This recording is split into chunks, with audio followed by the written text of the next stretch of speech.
పెళ్ళి ఫైనలీ ఇప్పుడైతే 30-35కి వి getting married and ఇంతకుముందు ఒక సంబంధం వచ్చింది అనుకో సరే రైట్ అబ్బాయికి ఇంత ఆస్తుందంట సరే పెళ్ళి అయిపోతుండే. ఇప్పుడు అబ్బాయికి జాబ్ ఉండడం చాలా ఇంపార్టెంట్. నీకు ఎంతనన్నా ఆస్తుండని పోయి నెలకు నువ్వు ఎంత చేస్తున్నావు నీకు ఒక డెసిగ్నేషన్ ఒక work right that's very important now. ఇంతకుముందు విమెన్ కూడా దాట్స్ ఓకే యూనో పండగకి ఒక జత కొంటే మళ్ళీ పండగకి.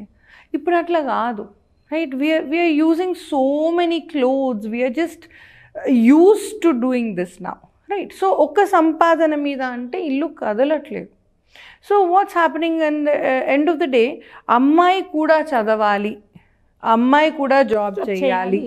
చదవాలి అన్నప్పుడు నలుగురు టీచర్లు పరిచయం అవుతారు, జాబ్ చేయాలి అన్నప్పుడు నలుగురు పెద్దవాళ్ళు పరిచయం అవుతారు. ఆ పరిచయాలలో ప్రేమలు కూడా ఉంటాయి.